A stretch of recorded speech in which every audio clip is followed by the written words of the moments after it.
이제 마지막 세 번째 논찬을 듣고 몇 분들 한 두세 분 질문 질의응답 시간 그런 시간을 가진 다음에 한 20분 정도 실제 이제 실습 시간을 가지려고 합니다.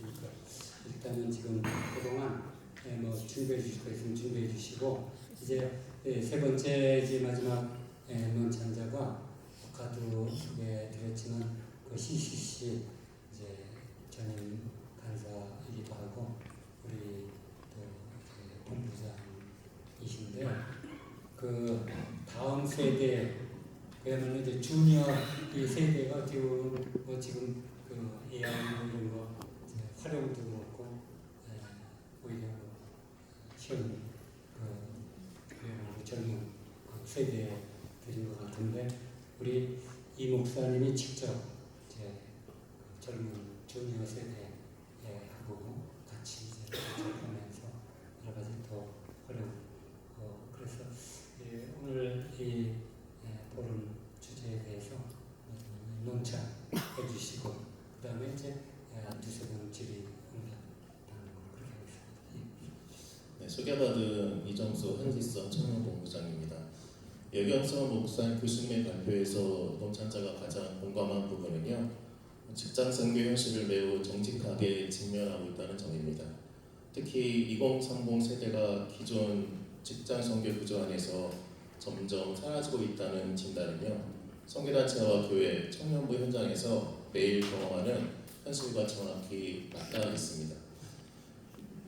이는 단순히 직장 간 세대가 문화의 차이가 아니라 선교 플랫폼과 접촉점 자체가 근본적으로 이동하고 있는 구조적 변화를 표방하고 있습니다. 다음에요.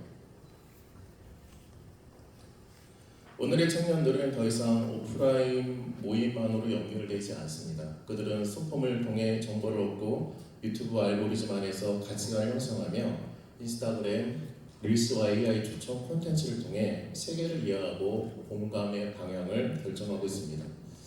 한 조사에 따르면요, 20대 직장이 73%가 직장 내 고민을 오프라인보다 온라인 커뮤니티, SNS에서 먼저 나누고 있다고 합니다. 선교의 접촉면이 이미 디지털 플랫폼으로 이동한 현실을 직시할 필요가 있는 것이죠. 다음이요. 그런 의미에서 교수님께서 제안하신 K푸드 엑스포, 들밥 선교, 밥상 선교, 식지 선교는 매우 탁월한 통찰이십니다. 다음 세대는 설명보다 경험을 통해 움직이기 때문입니다. 음식과 공간, 감성과 콘텐츠, 공감의 구조 속에서 복음이 열리는 시대를 저희가 맞이하고 있습니다. 이것은 예수님께서 베세다 광야에서 오병이어로 군중의 육체적 필요를 채우신 후 영적 진리를 가르치셨던 방식과 일맥상통하고 있습니다. 다음이요.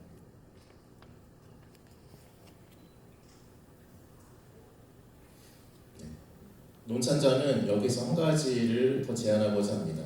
이제 직장 전도는요, 모임 중심에서 콘텐츠 기반 관계 전도로 나아가야 됩니다.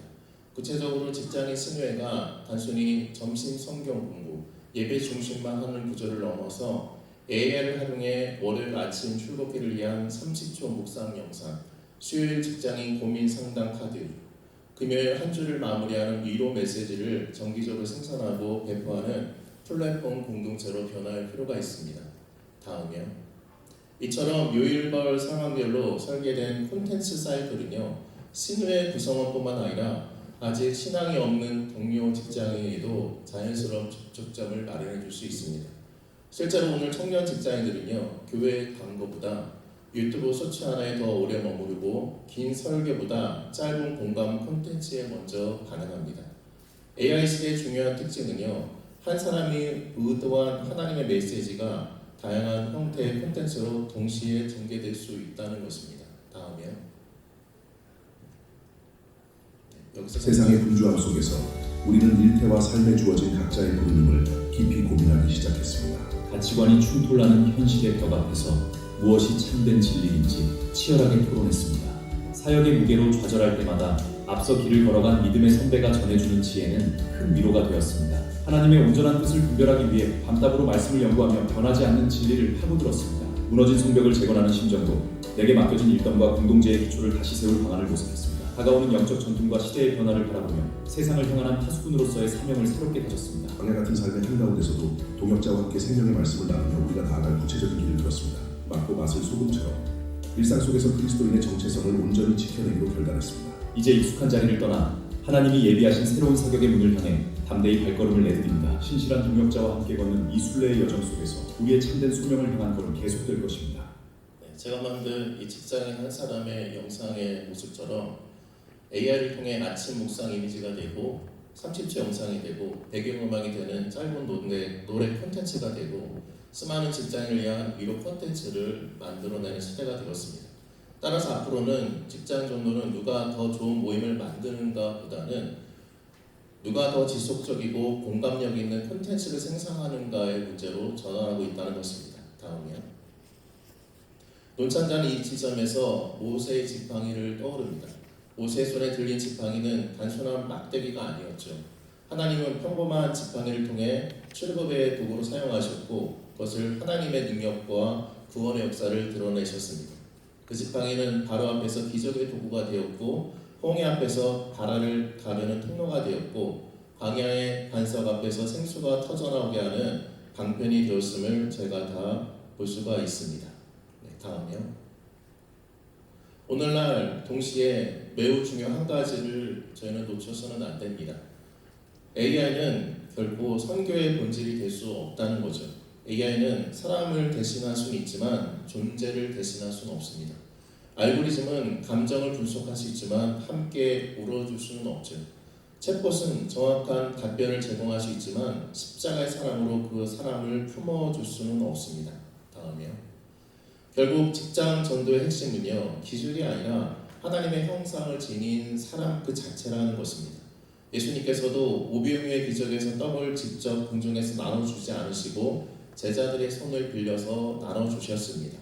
이와 같이 AI는요, 콘텐츠를 통해 직장인의 마음을 닿을 수 있지만 그 이후 관계를 맺고 함께 밥을 먹고 고민을 듣고 복음을 삶으로 전달하는 것은 반드시 사람이어야 된다는 거죠. 다음이요.